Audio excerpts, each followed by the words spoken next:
शेतकरी बंधूंनो नमस्कार.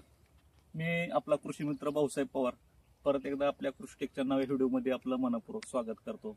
शेतकरी बंधूंनो, मी आबाळवाडी येथील प्रगतशील पेरू उत्पादक शेतकरी सन्माननीय ज्ञानेश्वर शेठ भीमाजी देवकर यांच्या पेरूच्या बागेत आहे. ज्ञानेश्वर शेठ गेली सातत्यानं 2-3 वर्षापासून अतिशय कमी खर्चामध्ये पेरूचं चांगलं उत्पन्न घेत आहेत आणि इतर शेतकऱ्यांसाठी एक त्यांनी पेरूमध्ये एक आदर्श निर्माण केलेला आहे. तर आज आपण त्यांच्याकडून पेरूची माहिती जाणून घेणार आहोत.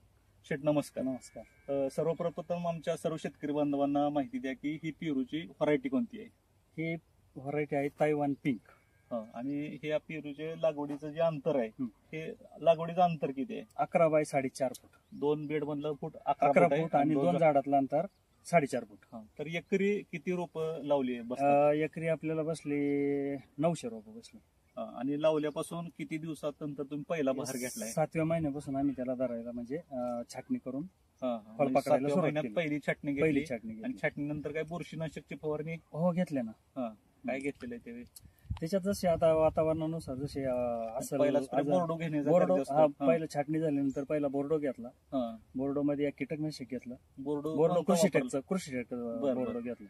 आणि त्याच्यानंतर मग थ्रिप साठी किंवा मावा तुडतुडा मिलीबग साठी याचे वेगवेगळे त्याच्यामध्ये आपलं कृषी टेकचं हे आलं, इकोडा, निमिसाईड, इकोसाईड आणि अजून दुसऱ्या काही यांचे समजा थ्रिप साठी काय म्हणतात. बरोबर. आता समजा तुमची छाटणी झाली तर त्यावेळी आपल्याला बेस पेरू जर एवढा मोठा साधारण हे पेरूचं 1 किलोच्या आसपास वजन असेल तर एवढी साईज करायची असेल तर त्याला खताचा डोस तेवढा ताकदीचा देणं महत्वाचं असते.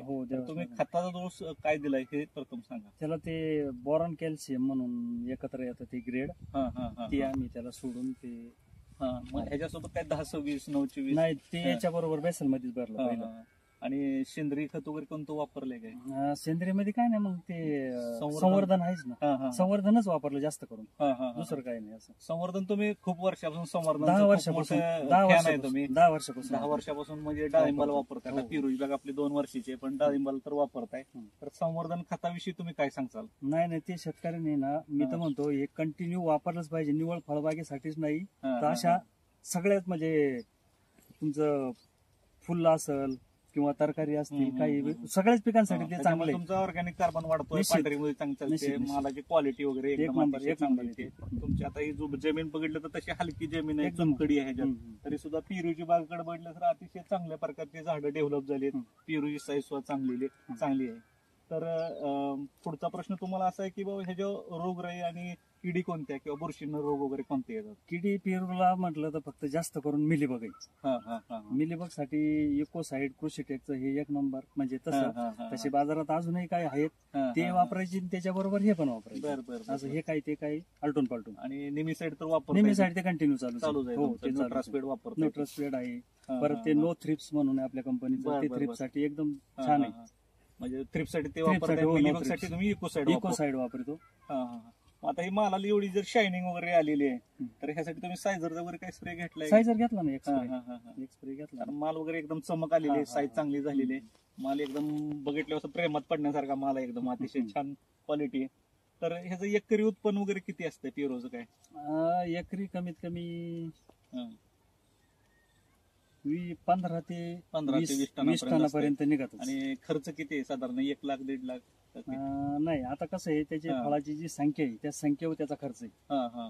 एका फळाला कमीत कमी त्याची फोम, पिशवी, लेबर चार्ज धरून किती खर्च येतो? एक फोम बसतो 50 पैसे, एक फोम बसतो 50 पैसे, पिशवी बसते 45 पैसे आणि लावायची मजुरी 75 पैसे.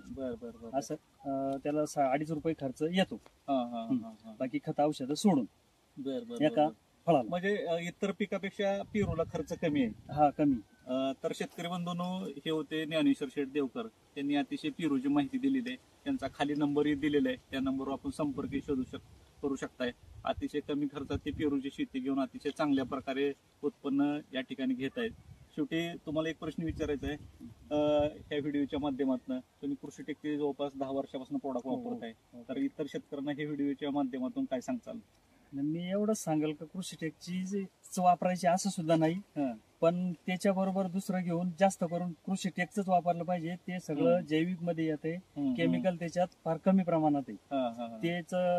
ते शेतकऱ्यांनी प्रत्येक शेतकऱ्यांनी ते वापरलं पाहिजे. आम्हाला पूर्ण अनुभव आहे त्याचा. तर शेतकरी बंधूंनो, त्यांचं म्हणणं आहे तुम्ही रासायनिक खताचा, रासायनिक औषधाचा कमीत कमी वापर करून कृषीटेक सारख्या सेंद्रिय ज्या कंपन्या आहेत त्या कृषीटेक सारख्या कंपन्यांची जास्तीत जास्त औषधं वापरायला हवी. तर त्यांनी अतिशय सविस्तर माहिती दिलेली आहे. पेरूविषयक अजून काही माहिती आवश्यक असेल तर त्यांचा खाली नंबर दिलेला आहे. तसेच आमच्या चॅनलला लाईक करा, शेअर करा आणि सबस्क्राईब सुद्धा करा. धन्यवाद.